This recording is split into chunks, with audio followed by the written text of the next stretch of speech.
Okay, well, there is our cue to go ahead and get started. Welcome to our Assistive Technology Solutions Echo here at the Institute for Disability Research Policy and Practice. We're thrilled to have you here. If you will put your name and contact information into chat, it's just a way to continue to build our networking over this virtual platform. As you noticed, we are recording today's session. We use that for quality and educational improvement purposes. By participating in this session, you're consenting to be recorded.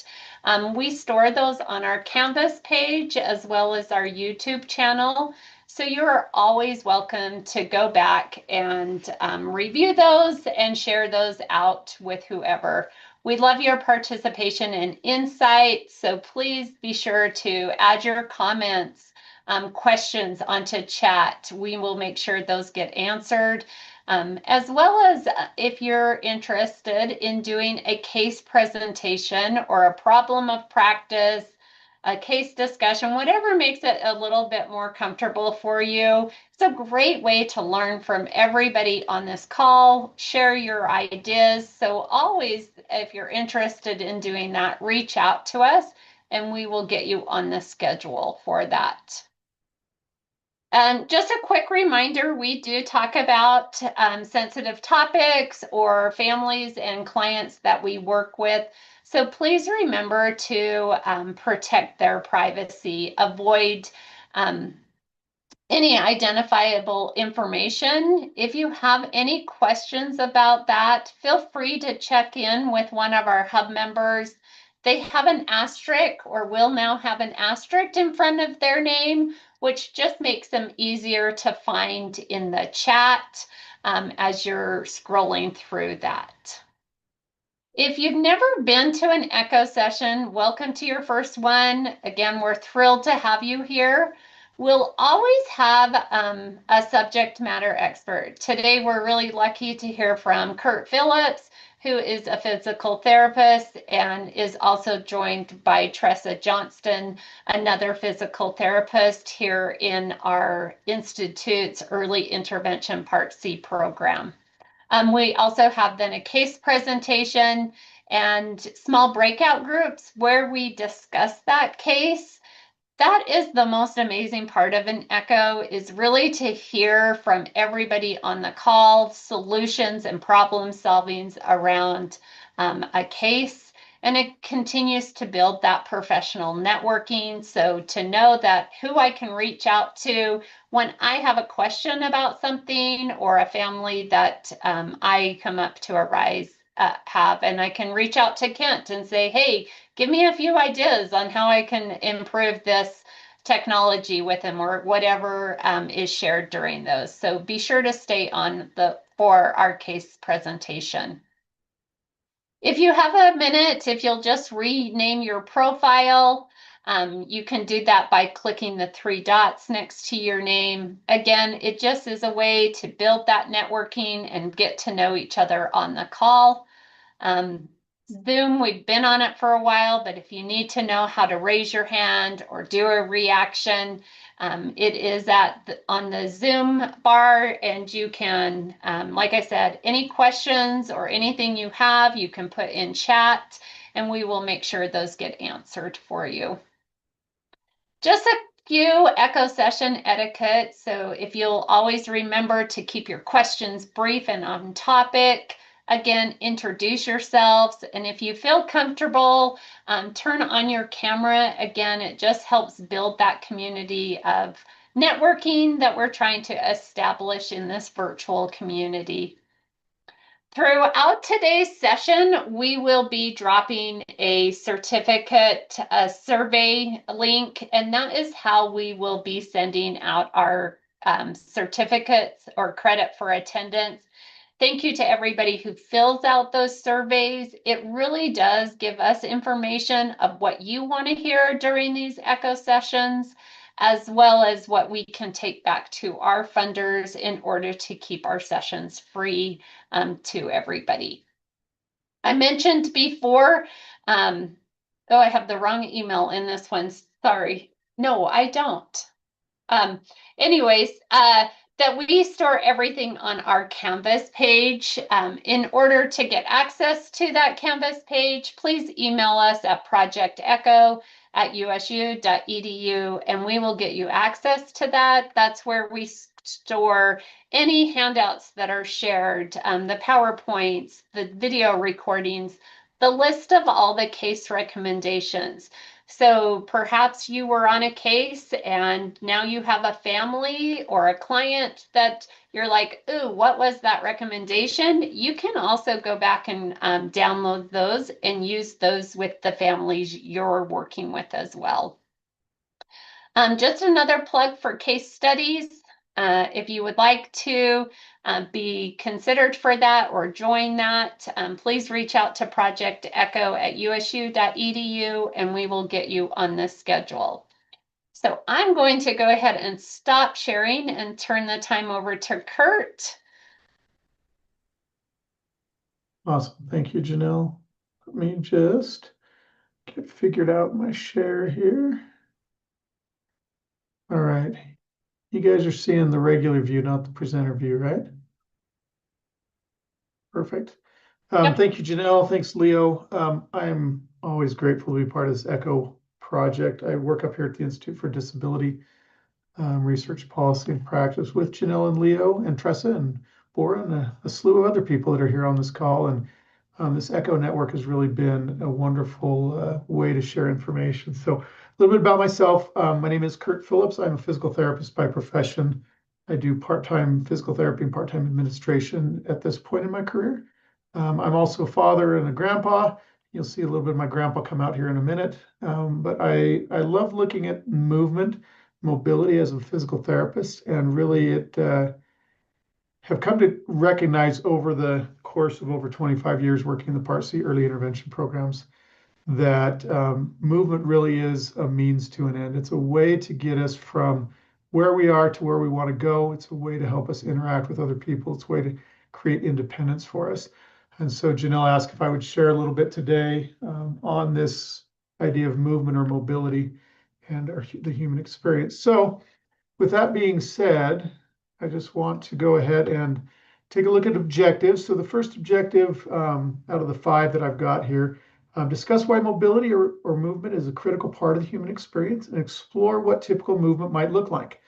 I want to use a little bit of research. There's a lot of research out there that connects the dots between the development of mobility or movement and the other developmental domains, such as the social domain or communication or self-help, adaptive. Really allows us some independence and some ability to develop those other domains, especially in children. We're going to have Tressa share some real life examples as well as myself of what mobility or movement can mean to people, particularly kids and young people. And then also look at how assistive technology might help facilitate more meaningful movement or mobility. So here comes my grandpa in me. I've got grandkids that are actually living with us as our oldest son and his wife build a house. So we want to just start out with a little fun here. The Planet Fitness Black Card. Access any location, bring a friend anytime, It and worked recover at before, the Black so we'll Card see. Spa. Hopefully it's over here soon. Your cheeseburger deserves a nice big slice of our Sargento Sorry family about that. legacy. You can taste over 70 years of our... Okay, here we go. Now we'll have some fun.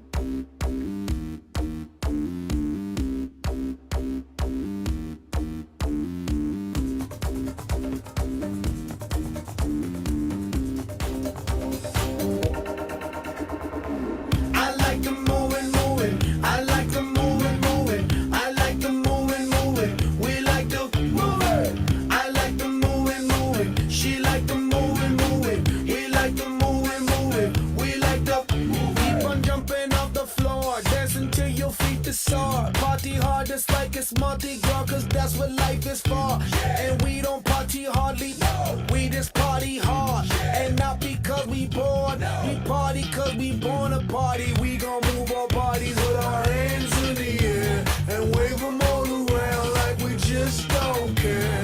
Party ain't done, party ain't done. Party this body got started like one. It just begun, big action. Pump up the volume, speaker blast done. Shake up the ground, shake up the ground. Shake like an earthquake, quick up the ground. Play to make a sound, play to make a sound. Play to make a, play to make a sound. So I can do my little dance, do my little dance, do my little dance. And ants on my pants, got ants on my pants, ants on my ants on my ants on my pants. That's why I keep on, yes, that's why I keep on, yes, that's why I keep on doing what I'm doing, y'all. I like the moving, I like the moving, I like the moving, we like the moving. I like the moving, she like the moving, he like the moving, we like the moving. I like the body, he like the body, they like the body, we like the body.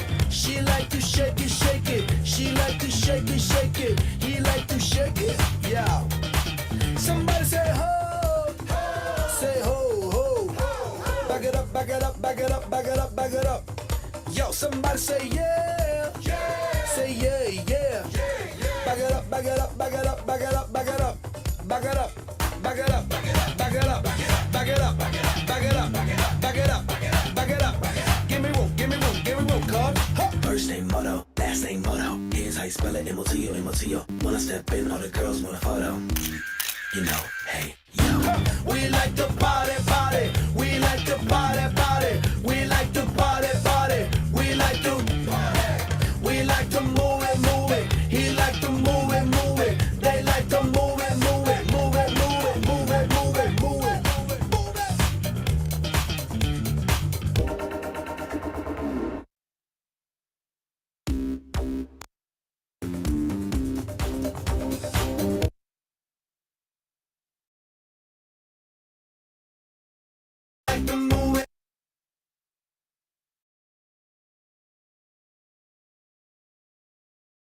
Kurt, you're on mute. All right. So sorry about the technology glitches, but I hope that that demonstrates a few things. One, I like to have fun with my grandkids, but more importantly, if you notice in that video, even the older lady, as she kind of first came across the screen, she just kind of looked at it and kind of continued on her way. But by the end, she was getting into the dancing and that. And a lot of what I wanted to demonstrate with that, other than just a catchy tune, is the importance of mobility in our lives. You watch that, and the penguins were dancing together, and the little lemurs were dancing together, and there's a lot of interaction there. And that's one of the things that I want to kind of emphasize today as we go through this, kind of that broader overview of what does mobility and movement do for those other areas, those social areas, those communication areas, the self-help or adaptive areas, the other areas of development.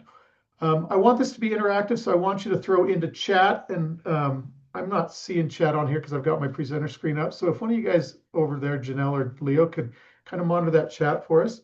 Either raise your hand and share a comment or put something in chat.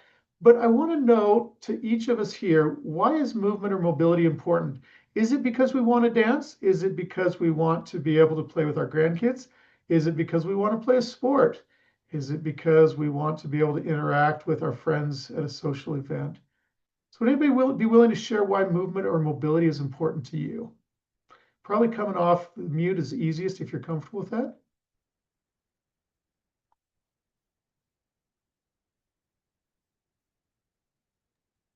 You get from point A to point B. Point A to point B, right? So there's the kind of functional ways to do it, right? I need to get from my house to work. I need to get from work back home to the grocery store, whatever else. Any other reasons why mobility might be important? Functional is definitely an important one. Marla jumped in the chat and said that getting around in the world, so anything from housework, sports, and visiting families. And I also see that Lisa has her hand raised too. Thank you. Perfect, Lisa. Thank you, Marla. It gets both physical and chemical responses throughout your entire body activated. Awesome, right? They always talk about that runner's high, right? The ways that when we do some sort of physical activity, whether it's walking, running, whatever it is, that we do have those chemical and physiological reactions. Carrie, I see you got your hand up. Yeah, our bodies require it. Our systems work better. We feel better. Even if we can't move certain parts of our bodies, other parts can just help us move and for our systems to work better. Absolutely. As a physical therapist, when people have orthopedic surgeries, one of the first things they try to do is get people up and moving, because a lot of those medications that they take during those surgeries stop up the bowels. And so to get those body systems moving, right? Not just for our emotional or our mental well-being, but for our physiological and physical well-being. Thank you. So movement is important, and I would dare say it's important to just about everybody. I'm going to share with you a few things about movement that I kind of came up with, why it might be important. The first one being that it's one of the first indications of life. I have right now a daughter and a daughter-in-law who are both pregnant. They're both in their last trimester. And one of the things that the grandkids always tell me is, it's so cool. I lay there, mom lays there, and I watch her tummy just rumble because those babies are in there and they're cramped and they're moving around. And so it's one of those first indications of life. It's also one of the first natural steps in development. We see a lot of times if someone doesn't come into the Part C early intervention program that I work with, if they don't come in based on some diagnosis, a lot of times they'll come in because, well, mom was concerned or dad was concerned because they're like 6 months old and they're not rolling over at all, or they're a year old and they just barely started crawling, and they get worried about these things because that movement is one of the first things we see in development, even before a lot of what we might observe as communication or self-help or social type skills, that movement is kind of an indicator of how things are progressing. As has been said, it gets us where we want to go. For little kids, it may be getting over towards your brother or sister or your parent wanting to interact, or it may be trying to escape. If you've got an older brother that constantly sits on you, you're going to want to have that mobility so you can get away from things you don't want to be near. It allows us independence to choose where we want to go. And as I've watched my grandkids, we have one that he just actually is turning a year today. Today's his birthday. And it's been fun to watch him as he's gone from what I call a slug, just laying on the ground and kind of wriggling a little bit, to rolling over, to crawling, to sitting, and now to pulling to stand. He's not yet walking independently, but 6 months ago, he would lay there and there was no way he could get to me if he wanted to spend time with me. He'd look at me and he'd smile and I'd go pick him up. But now that he's crawling and now that he's pulling to stand, he'll see me and he'll have that independence. I want to go see grandpa, see if he can crawl over to me. Or he sees his older brother who does sit on him on occasion, and he will crawl away from toward a safer place and have that independence. It allows us to engage in social activities. So as we look at kids who, we start out, they play on their own, and then they kind of do that parallel play where they play together, and then they start interacting and playing with the group. We'll talk a little bit about that as we kind of get through a few more of the slides, but to engage in those social activities is a really critical part of movement and mobility. And I would dare say that I can honestly, whatever movement looks like to me or to you or anyone else, that it would be considered to be essential. And I think that was brought up in our comments earlier, that it's one of those essential things that we need to have a fulfilling life. Now, it does look very different for a lot of different people, and we'll talk a little bit about that. And so as we look at babies and toddlers, so in those first couple of years of life, one of those first movements that they have is just when they're laying on their back and they hear their mom or dad's voice, or they hear a sound, they'll turn that head toward that voice. Maybe it's reaching for something. They see a toy that they want, so they reach and try to grab it. Even if they may not be able to manipulate it, they may reach for it, they may bat at it. They kick their legs to indicate that they're excited to see you. They may kick their legs. Excuse me. I'm just getting over a cold, so I apologize if I cough. But they can indicate that joy or sadness by the way that they move their arms or legs. They may roll over to get into a new position. They may be laying on their stomach and they don't want to lay there, so they roll over so that they can manipulate a toy with both of their hands instead of just on their tummy where they really can't manipulate that toy. They may move from a laying position to a sitting position. That way they're upright. They can see things. They can reach more things. They can see what's going on in the world. They can use both hands to play. They can have something in each hand, bringing it to their mouths. As I mentioned, crawling across the room to get to or escape a sibling, pulling to stand and walking along the couch to get to mom or dad's phone, those things that they want to do, and walking across the grass to give dad a hug. These are all things that I want you to look at each of these. These are all kind of components of development with regard to movement and mobility. I want you to look at each of these and think in your mind, how does each of these affect other areas of development? So moving their head to see mom or dad, that may be a social interaction, right? It may be that eye gaze that gives them a social interaction. It may be that they are looking for some communication. They're looking at mom and dad like, I'm hungry, I need something. Reaching for toys, kicking their legs, rolling over.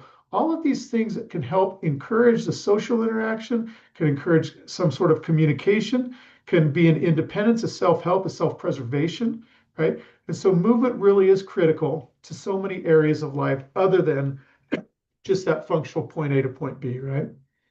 And what about kids as they get a little older, 3 or 4 or 5 years old? They start going to daycare. They start interacting with each other. I've got a granddaughter who's 6 years old. She just finished her first year of kindergarten. And I always ask her when she gets home from school, the 2 questions I ask, well, 3, I ask, how was your day at school? Good. Did any boys chase you? Yes. Did you kiss any boys? Those are the 3 questions I ask her every day. No. And she generally has those same answers every day.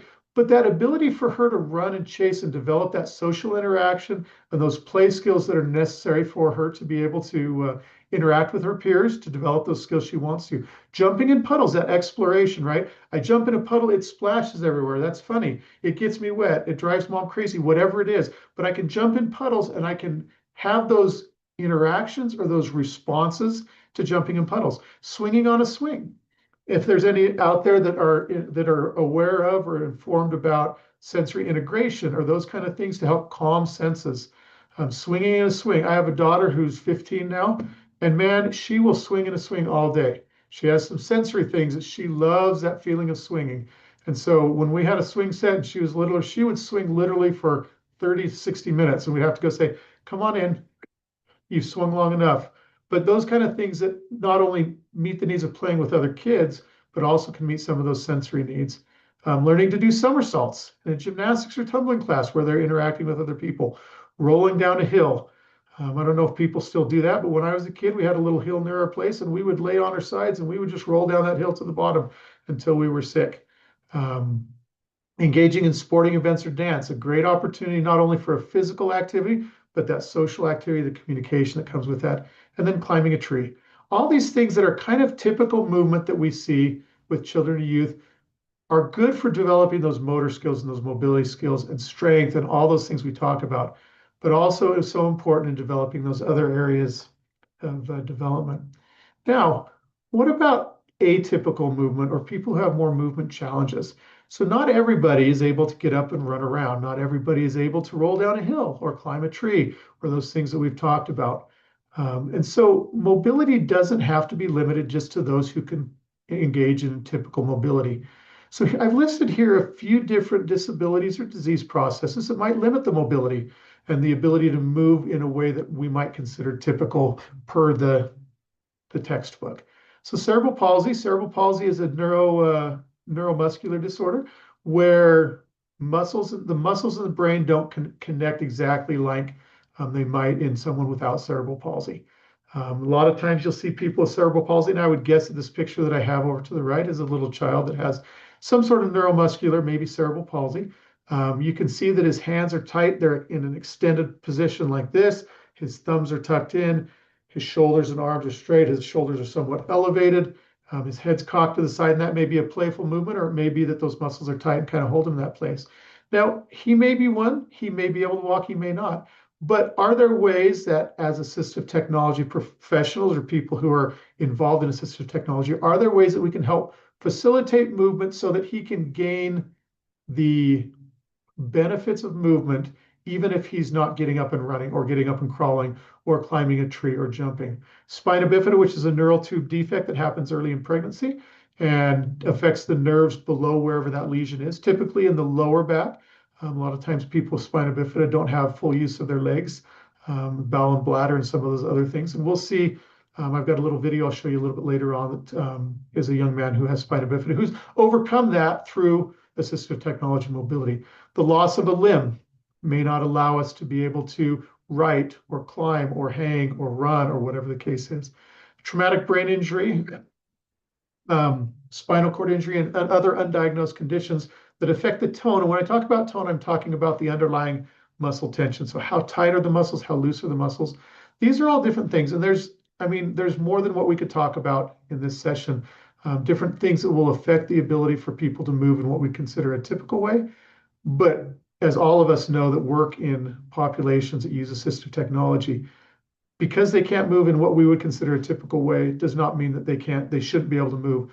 Just share a quick story of our third child. She's 27 now. One of her good friends has used a wheelchair since he was a little kid. He's been to Utah State, graduated in analytic mathematics, works at a company down in Salt Lake. And And he's often said to me as we visited with him how important it was that he got into that power wheelchair, because it allowed him to go to college and it allowed him to be in schools and it allowed him to have social engagement and be able to do that type of stuff that he never would have been able to do. Before he had the chair, he was dependent on his parents picking him up and carrying him places. And I think the reason he got the chair is because his parents were like, I can't pick you up anymore. You're getting too heavy. So they got him into power mobility, and he was able to have a lot more fulfilling, in his words, life than he would have had before. Also, if any of you have questions or comments you'd like to make along the way, please feel free to just jump in, raise your hand, or just speak out. So a few of the core components that affect movement, there's something they call cephalocaudal, which literally means from the head to the tail. And so as we look at what we can do through an assistive technology lens to help people be able to utilize appropriate assistive technology, we need to start with making sure that the head and the neck are strong enough to support, or that some external support is there to help. Because you can imagine, if you can't control where your head is, balance is going to be difficult. Being able to see where you're going is going to be able to be difficult. As it continues down through the trunk and through the hips and the legs, we need to make sure that wherever that disconnect is with what we would consider typical development of movement and atypical, that we're supporting that through assistive technology or other ways that we can help them be able to have enough strength and movement to be able to meet their mobility desires. We talked a little bit about muscle tone, the tightness or floppiness of muscles. So sometimes it's a support if the muscles are too floppy. Sometimes it's a brace or something that will help decrease that tightness. We often talk about core strength, and this is talked about not only in movement disorders, but in anything we do. There's whole classes and whole exercise programs built around core strengthening. The importance of having that core foundation, strength, and if not strength, stability provided by assistive technology, so that individuals can use their arms and use their legs off that solid foundation. We also want to make sure, to the extent possible, that we help facilitate functional use of extremities. Having someone push us to where we want to go in a wheelchair or in an adult stroller, or whatever the case is great, but we want to be able to help people use those extremities in a way that will allow them to engage in those activities. Movement pattern development, obviously, this is something that we, as physical therapists, do often try to help people be able to move in a way that is functional for them, that will help them be able to achieve the goals they have. And then always looking for those opportunities to develop movement, looking outside the typical box, and how do we do that, and how do we help them to be able to access the appropriate supports for that mobility or the mobility devices. I'm just going to talk just briefly about a couple of research articles that talk about the importance of mobility or movement with regard to other domains. And just really quickly, these first two, Charteau and Scordelis, they said one of their major findings in their study that just came out this year was that early motor milestones play a critical role in shaping development trajectories across motor, cognitive, social, and functional domains. So hitting those early motor milestones, that rolling, the sitting, the crawling, those type of mobility milestones is critical in development later in life as well as early in life with regard to motor skills, cognitive, social, and functional skills.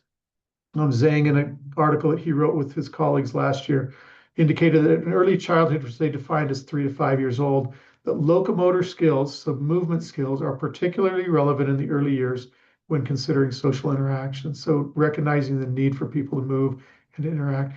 And then the one I'm going to show a couple of slides on here, Holloway and Long, who are two physical therapists, and did a prospective study where they reviewed about 80 different studies on the connection between motor skills and social development. And they worked with kids with autism as they that was their focus group as they looked at these different articles. But a couple of their key findings is, number one, the development of movement shows a clear relationship with the development of communication, object exploration, and social interactions. And also that the transition, this is something that kind of like, duh, this makes sense, but I hadn't thought about it a lot. The transition from crawling, and I'd throw in there sitting as well, from crawling to walking marks a shift from passive observation to increased social interaction with others in a child's environment. So if you think about it, a kid who's just sitting or crawling amongst peers, who are walking and running, it really does become more of a passive observation of what's going on around you, because you're not able to get up and get interacting. So those motor skills and movement skills, and they talk about walking, but it could be power mobility, it could be a number of different things. that would allow those kids to go from that passive observer to a full-blown interaction with those kids. On the right hand of the slide, you see kind of the flow chart. As kids are starting at the top, as children, little kids and toddlers, improve their motor skills, it allows them that increased independence we talked about a little bit earlier. As they're independent, they're able to seek out those relationships and able to play either parallel or with other children. As they increase those relationships, they are able to participate in those activities with the other children. As they participate, it circles back around and they continue to develop those motor skills. As other kids in their group may start running, and then they recognize, oh, I need to learn how to run, or I need to learn how to move faster. And so being able to facilitate those improved motor skills, whether it be through therapies or through assistive technology, helps increase the independence, increase the relationships, and then increase that participation. And then also the Holloway and Long, their findings show that in the late 20th century, physical therapy, as it kind of came into its own in the 60s and 70s and continued to grow, a lot of physical therapists and other professionals would try to help children and young toddlers learn specific skills like walking, like crawling, like sitting in a more sterile environment. So they might have them just in a clinic in a room isolated and try to work on those skills. And then somehow assume that that skill was going to transfer over into what we might call the natural environment. So a daycare setting or a kindergarten setting or a family setting or whatever it might be. As we got to the end of the 20th century and into the 21st century, we started increasing the focus more and more on learning those skills in those inclusive or natural environments. And so we see now more of a focus on making sure that we're working on those skills in an environment that they will actually be able to utilize those skills rather than teaching the skill and then trying to teach them how to transition it into functional activities. Also, they quoted Robin McWilliam, who is kind of one of the gurus of the early childhood world. And he talked about the 3 components of full participation for individuals. And think about this in context, again, not only of what they can do independently, but what we can help support them in doing with assistive technologies as needed. So engagement, the ability to concentrate and complete a task. So the ability to see what's going on and be able to engage in that to the point where they're able to complete that, whether it's stacking blocks with the group or feeding themselves or whatever the case is. The independence plays into that as well, the mastery of skills needed for that participation. So can I take my hand and bring it to my mouth so that I can eat? Can I take my hand and stack a block? Can I take a ball and throw it to my friend? And then that social interaction is that 3rd component of full participation, the communication and relationships that make that part of the full participation.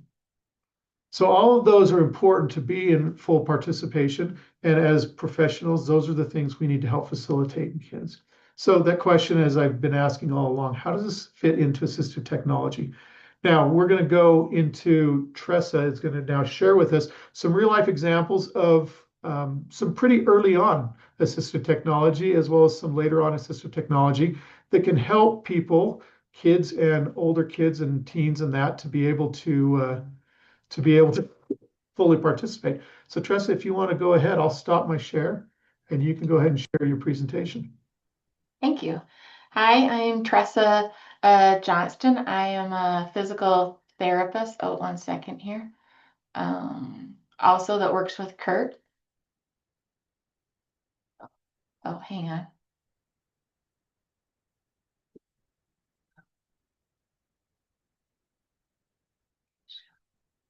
Did that change into, are you just seeing the present mode, Kurt?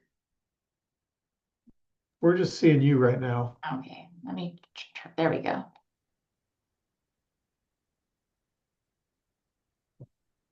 All right, so yeah, so through working with the Up to 3 and the Utah Assistive Technology Program, we have created some really great assistive technology here in conjunction with Shriners and Ken Kazole. So you can see here, we're going to talk about baby bugs and frame runners. On-Time Mobility is a perspective paper that came out in 2022 by the American Physical Therapy Association, the pediatric division.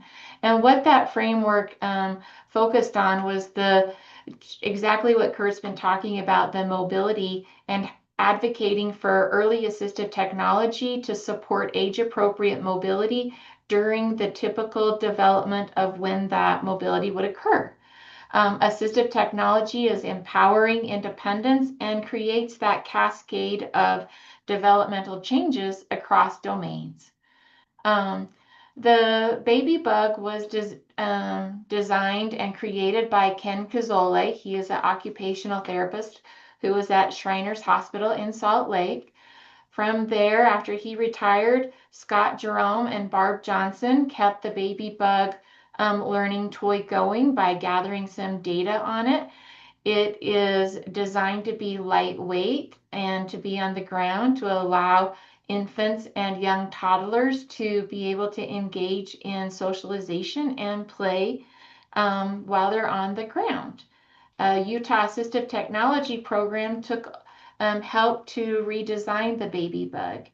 The baby bug, when we think about it, when you look at it, it is not just for children who are non-ambulatory. Actually, two of these children here, I'm going to show a video, use of the baby bug changed their trajectory. There was a lot of medical complications, and once they started seeing they could get into mischief, their development changed and they began crawling and walking. The other opportunity that happened, because the baby bug is joystick driven, it allowed another child to begin driving, and by the time she was too big for the baby bug, she moved into a small power chair and became a proficient driver by the age of 2.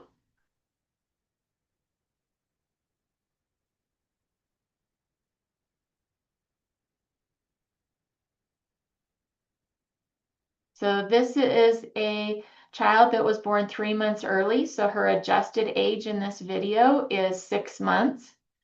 And she is discovered the cause and effect that she is creating her movement.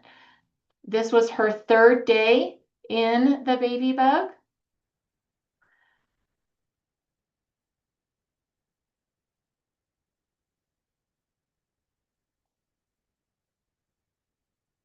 She knows, she's got it figured out. The video here is of an older child who had no mobility and now is doing things that the typical toddler her age would be doing, checking out the cupboards. You notice she can't quite reach it. She really wants to touch it. She problem solved it, and now she's kicking it with her feet.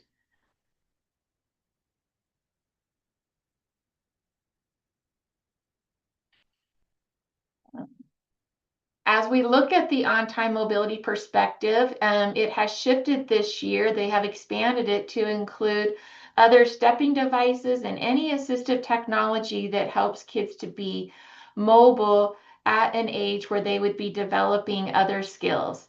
The frame runner, which is going to be a Paralympic sport in 2028, is something that Utah Assistive Technology Program we have been lending out and using in schools. We also created the mini frame runner. You can see here on the left.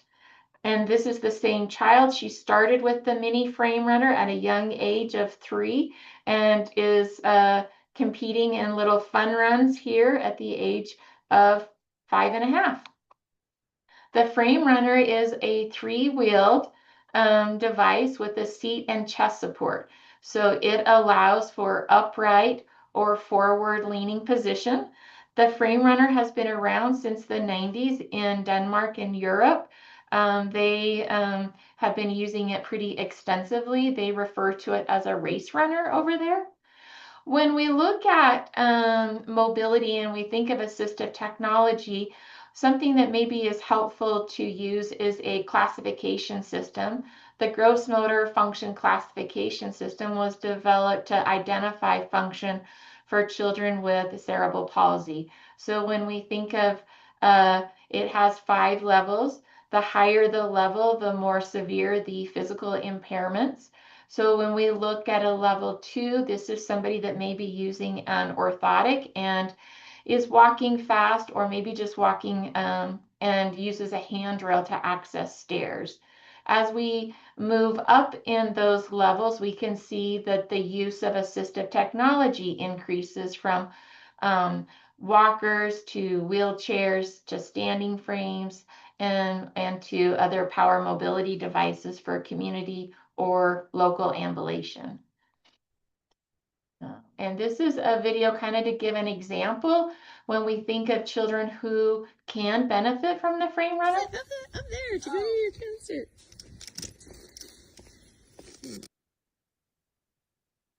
And this is a young man who uses his wheelchair for daily mobility. He rarely uses his gait trainer anymore. He has spina bifida. And he runs and leads the football team onto the field and does all sorts of stuff in the frame runner.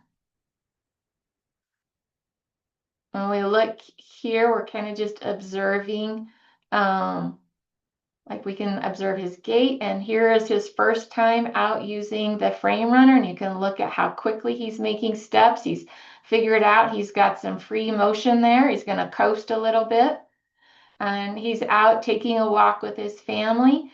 The research behind the frame runner shows that kids using the frame runner, their ability to who have really moderate to severe disabilities, they are able to reach a perceived exertion rate the same as somebody with a who doesn't need any assistive technology. So it gives the opportunity for improved cardiovascular, improved endurance and strength. You can see how much energy it's taking him to use the gait trainer to move across the garage. And you can see here, he's actually walking uphill a little bit, and he goes down the subdivision and is out playing in the frame runner and running. He's going to show us his fancy move here. He is going to, here he goes. And now we've got a run started.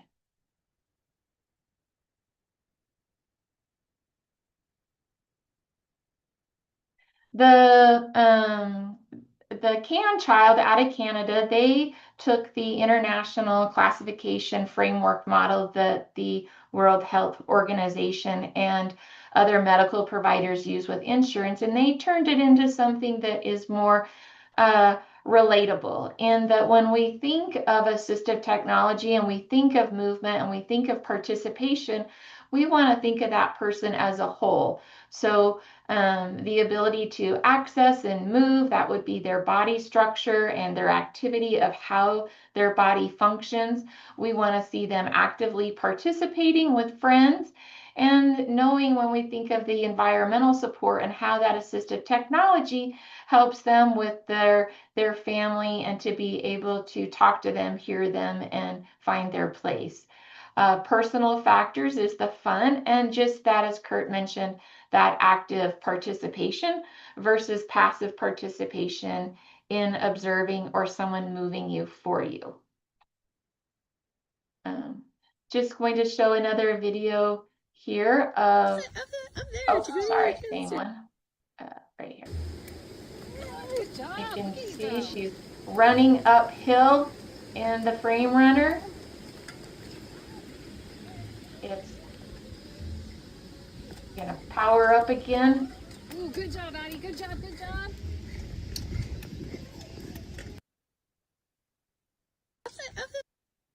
Potential candidates for the frame runner are individuals who have moderate to severe physical mobility impairments.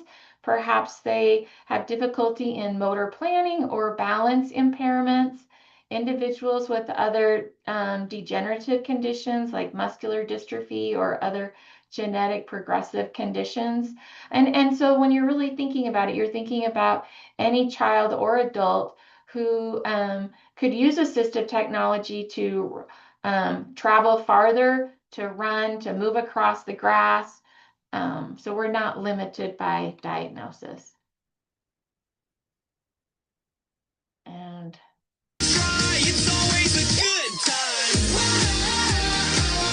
lots of kids have had the opportunity to try the frame through the Assistive Technology program. If you are interested in trying one or you know somebody, please share my information. I'm happy to bring a frame out to them.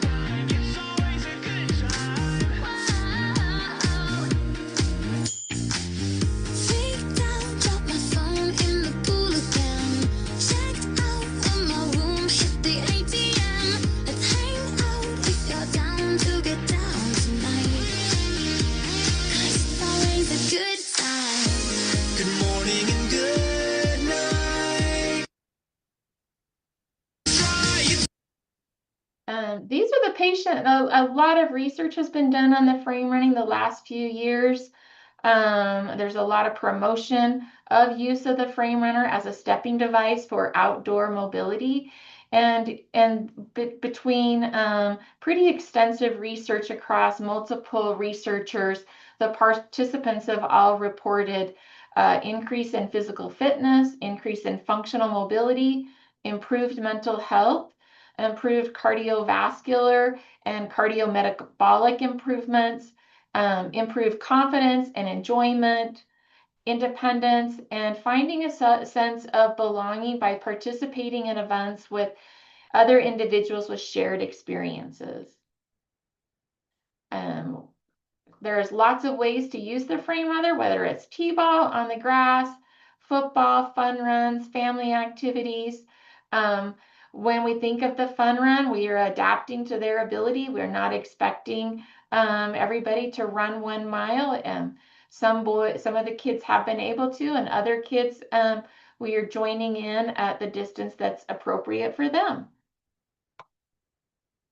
This year, over the last couple of years, the Utah Assistive Technology Program, we have lent out multiple frames to about 9 schools across northern Utah.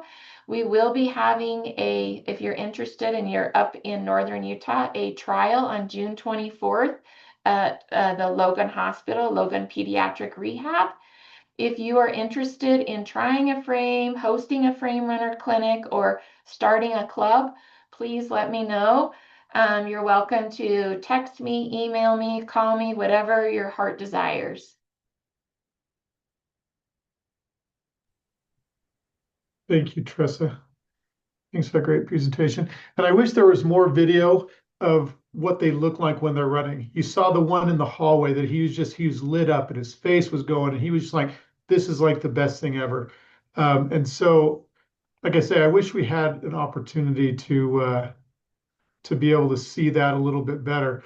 But it opens up a whole new world for for people that have a desire to be mobile. Are you seeing that where it says questions from parents? Is that slide up now? Did I do that right? Yep. Okay, perfect. So continuing on our thoughts about assistive technology, over 25 plus years working with kids with disabilities or delays, some of these are questions that I've gotten from parents. Kurt, I'm going to pause you for 1 minute because I just saw this question and asked Tressa. She says that she's not in Utah. How do you find out about these available in Texas? And Tressa? Yes, I just posting. So Rad Innovations, he is a manufacturer out of Vermont. He manufactures the frame runner. He also has a nonprofit called Frame Running for All.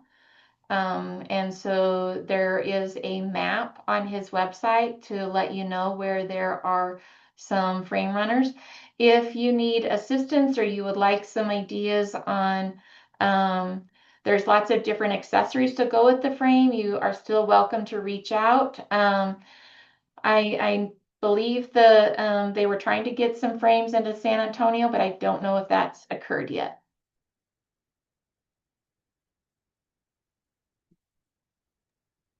Great. Any other questions for Tressa? Thank you. Thanks, Janelle.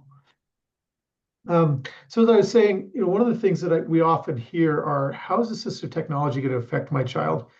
A lot of times people that maybe their ankles aren't as stable as they need to be, we'll put them in some ankle braces.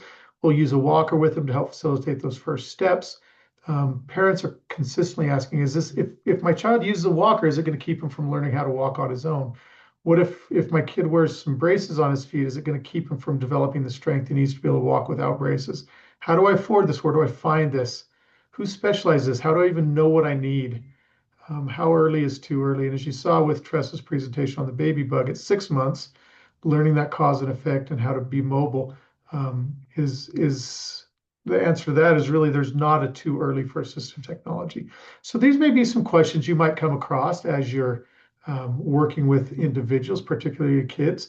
These parents, they stress over it. They want the best for their kid, and they just don't understand exactly what assistive technology might entail. but you have the opportunity as a professional to help educate them in the fact that assistive technology is a positive thing, that it does help them to be able to not only develop those movement skills or mobility skills, but also those other skills we've talked about. Here's a few examples of some things that kids might be able to use. These ones are for when they're still on the floor mobility. So you see that the top row in the middle is called a creepster, and what it is, they have a little sling, and you can see just to the right of that, there's kind of a homemade one made out of PVC. But kids who may not have the strength to be able to support themselves on their hands and knees, this allows a little bit of support, and you see the wheels that allows them to kind of push along. On the left in the middle is a similar type of device. And then you can see at the very bottom, it's a crawligator, I think is what that thing is called. And that allows them to get in position to be able to help support some of their body weight as they learn to, as they gain strength. This next one, these are standers, and while not technically mobility devices, these standers are wonderful because one thing it does is it allows kids who may not be able to stand on their own to be able to go from that passive observer of sitting or laying on the ground to being an actively engaged individual in the interaction. So things like eating dinner, playing at a desk, doing blocks, coloring, painting in school, reading books. Everybody else is at the table, and this allows them to be able to be there as well. The next one is some walkers that we see sometimes. You saw gait trainers in the presentation that Tressa did. Here's what they would call a reverse walker. There's also other types of walkers with larger wheels that allow maybe some navigation on less even surfaces. You see down in the lower right here, it's a support so that he can lift up his foot and step on the rocket here, which allows him to work on balance. As well as this one in the upper right. And this is one that I've seen before, haven't ever really used, but it ties the parent's feet or the caregiver's feet to the individual, the child's feet, and then they can feel what it feels like to weight shift and take those initial steps. And then there's always those, I call it the and beyond ones. So people who want to do a little bit more, who want to be in races, who want to dance, who want to play basketball. You see in the middle on the right there, there's a frame runner. All these things that we can do as professionals help people to be able to meet their goals and their desires with regard to mobility. And as we've been talking all along, to be able to meet those goals in socialization, communication, independence, and self-help. I do have next, this is a little video I'm going to show, and then we'll kind of conclude after this. This guy's name is Aaron Fotheringham. He grew up in Las Vegas. He goes by Wheels is his nickname. But I just want to show you this video, and I want you, as you watch this video, it's about 7 minutes long, I want you to think what technology has done in this young man's life, what his life might look like if he didn't have technology or assistive technology to help him reach the goals that he has. And granted, his goals are probably a lot different than mine or yours or anyone else's, but I want you to watch this for just a minute. Let me make sure that the sound's on.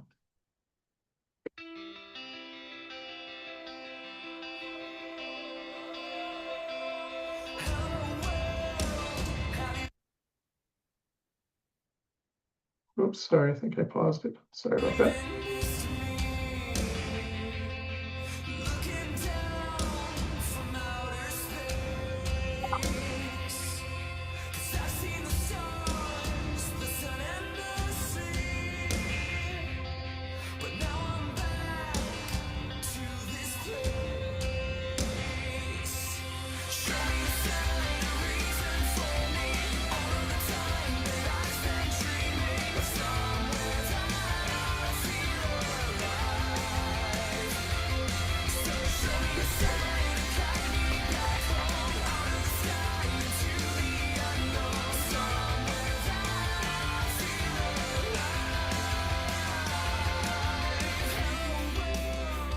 I have spina bifida. It's something to do with your spine.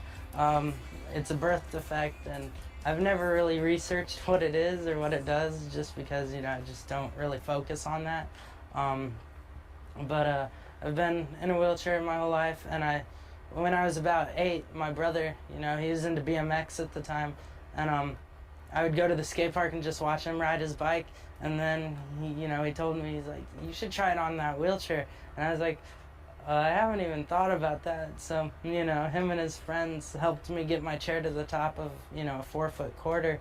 and then they're like, you know, peer pressure settled in, and I dropped in and, you know, pretty much just fell on my wrists at first because I didn't know you had to do a manual into it. But after a couple drop-ins, I got it, and then right there I was hooked on it, you know. Then I had started, you know, working my way up through the ramps. I'd drop in a bigger ramp, and then after I'd conquer a skate park and have done every tall drop in there, then my older brother would tell me about another park that has bigger drop-ins, you know. A big influence on me was BMX because it's what my brother did and what got me into it. And I have big wheels like a biker, so my first real trick was a 180 off of a box jump, and that took me forever just to get that rotation, you know, throwing your head and stuff. And after I did that, that was cool, but I got bored. I was like, that's cool, but that's boring. I need something else. Then a bunch of bikers and stuff were like, you know, it'd be cool if you could backflip on a wheelchair. And I was like, that would be pretty sick, you know, I've never even thought about that. I heard people on chairs were trying backflips into foam, but none of them were getting the rotation. And in my mind, I was just like, how do you not do that? You know, just grab here and pull back. And so that's a week-long camp. Within the second day I landed the backflip, the first backflip on a wheelchair, and I was stoked about that, you know. Called up Mom, and she didn't really believe it until I showed her the footage, but, you know, it was sick. I was stoked.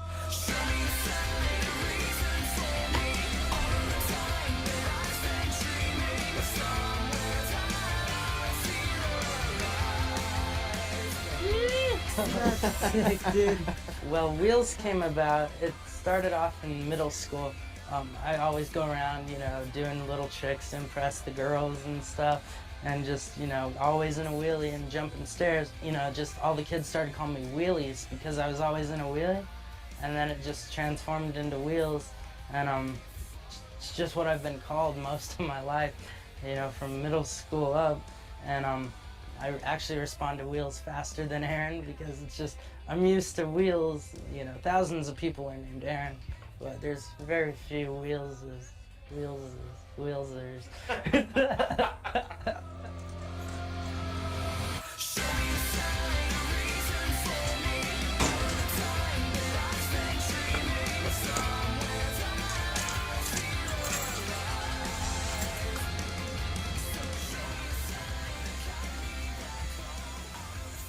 You know, I was doing flips for a couple of years, and I was like, I gotta get a hand plant, because that's just something I've always loved. And that took longer. That took a month of a lot of crashes to land a hand plant, but you know, finally got that, and I was stoked on that.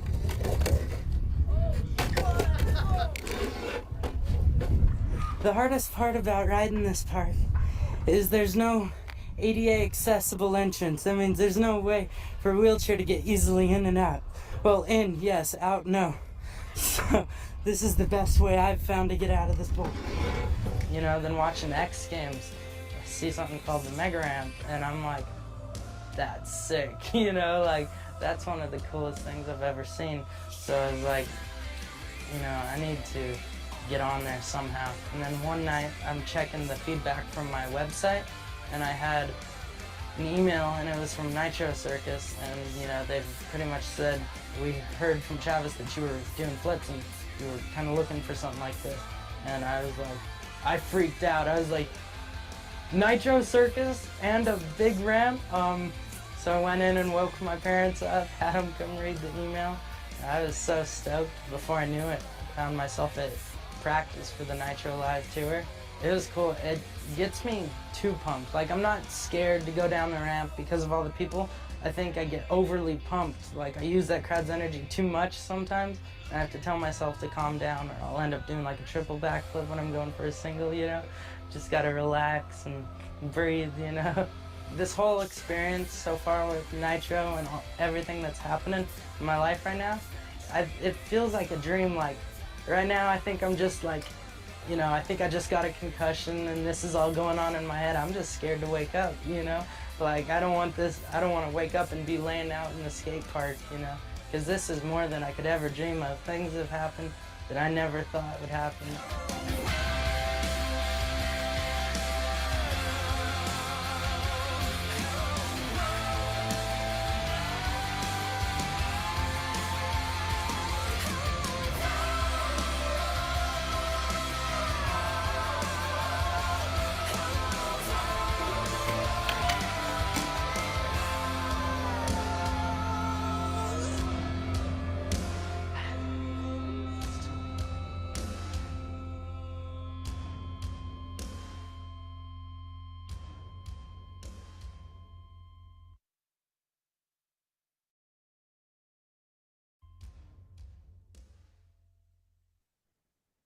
obviously this is a pretty cool example. This young man, I started watching some of his stuff maybe 10 or 15 years ago when he was first. I remember seeing a feed come through when he hit that first backflip. He does double backflips now and he goes off ramps that are like 20 feet high. And I mean, he does all kinds of stuff. But I want you to think about in that video things that you saw or that you heard that he said or did or that you saw and observed that made you think, you know what, without this wheelchair, things might have been very different for Aaron, right? For Wheelzers or whatever he calls himself, right? I mean, you saw he's at a skate park with people watching him. You saw the young man come up and shake his hand and give him kind of a hug. You saw him interacting in a way that had he not had the technology he needed, he probably never could have achieved because of some of the limitations of spina bifida. But you see that drive that he had innately combined with the ability of people to build a wheelchair, because I guarantee you that's not an off-the-shelf wheelchair. There's no way an off-the-shelf wheelchair is going to do what his wheelchair is doing. So there had to be somebody willing to say, you know what, yeah, I can build that. I can weld it stronger. I can make these adjustments as he went on in this journey that he's had with his BMX in a wheelchair. And so as you continue to think about the ways that we need to, as professionals, support the Aarons and the others of this world that need a little bit of support to be able to meet their needs. You heard him say, this is like my wildest dreams. I couldn't imagine ever having something like this happen. And I think that's critical. That's what we need to do. So the what of what we need to do, we need to make sure that we ensure to the degree that people want the functional mobility for all the children, either through typical means like therapies or through the use of assistive technology. How do we do that? We need to make sure we're tapping all the available resources we have, including qualified providers, assistive technology organizations. We need to continue to press legislative and state leaders to fund support for movement mobility.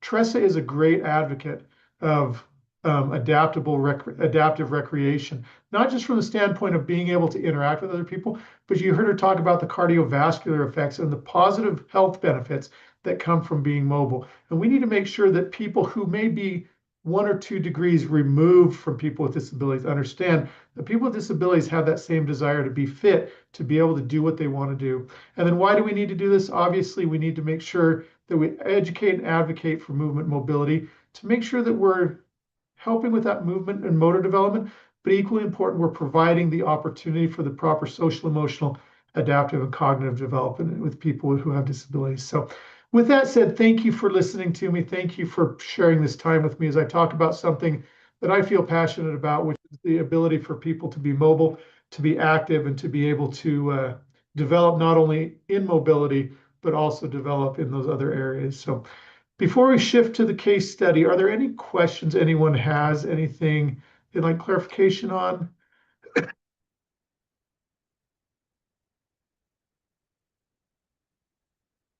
If not, let me just shift quick over to our Real quick, so just to be clear, if a client was in need of equipment, would the referral go through Shriners or Utah? How would the referral happen? What are you talking about, equipment then? Yeah, sorry. Yeah, so there's multiple places we can get it. The Utah Assistive Technology Program is one. It's a statewide program. It's run up here at Utah State University, but it is a statewide program that can help people wherever they're at. Shriners is another one. Depending on insurance and that, there's always different vendors that can help with that type of stuff. Tressa obviously is a resource for the frame runner or the baby bug, some of those more customized things. But a lot of it just depends on the insurance that they have, the location they're in, and the availability. I know that Kent with UX is able to be able to help down in the Salt Lake area. I know there's a facility for UATP as well in Salt Lake and one out in Vernal. So yeah, I would be contacting, medical providers know a little bit, but any of these people with the star in front of their name, the hub members, they're ones that typically are going to have quite a bit of knowledge about where you can get information about it or where you can access the technology you need. So thank you. Good question. Any other questions? Okay. Thank you again for being willing to do this. We're going to shift into our case presentation. And case presentation doesn't necessarily tie exactly into the to the presentation I did, but we want to. This is a presentation. Obviously, names are changed and a little bit of the data's changed, but most of it's pretty accurate. We want to talk about a family that's having some difficulty, and when we go into those breakout rooms, look at ways that we can maybe help support this family. So that being said, here's a little bit of the background. A man named Miguel, obviously not his real name, but he's 38 years old. He was in a motorcycle accident and sustained a traumatic brain injury. Also significant damage to his left shoulder and arm about 2 months ago. And this isn't the real timeline. This is longer ago than a couple of months. Currently he doesn't have use of his left arm, and so he's not able to go to work. The TBI and the lack of consistency because of some of the effects of the TBI have made it going back to work difficult for him. He was in construction previously and was in pretty heavy responsibilities as far as how much work he had to do. He is married. He has 3 kids that are 10, 7, and 2. His wife hasn't worked outside the home in the past because she's busy with the kids most of the days. The 2 of them are in school, but the youngest one is still at home with her. Prior to the accident, one of the things that we see a lot is people were living paycheck to paycheck, and so they're worried about what's going to happen in the future now that Miguel isn't able to go to work.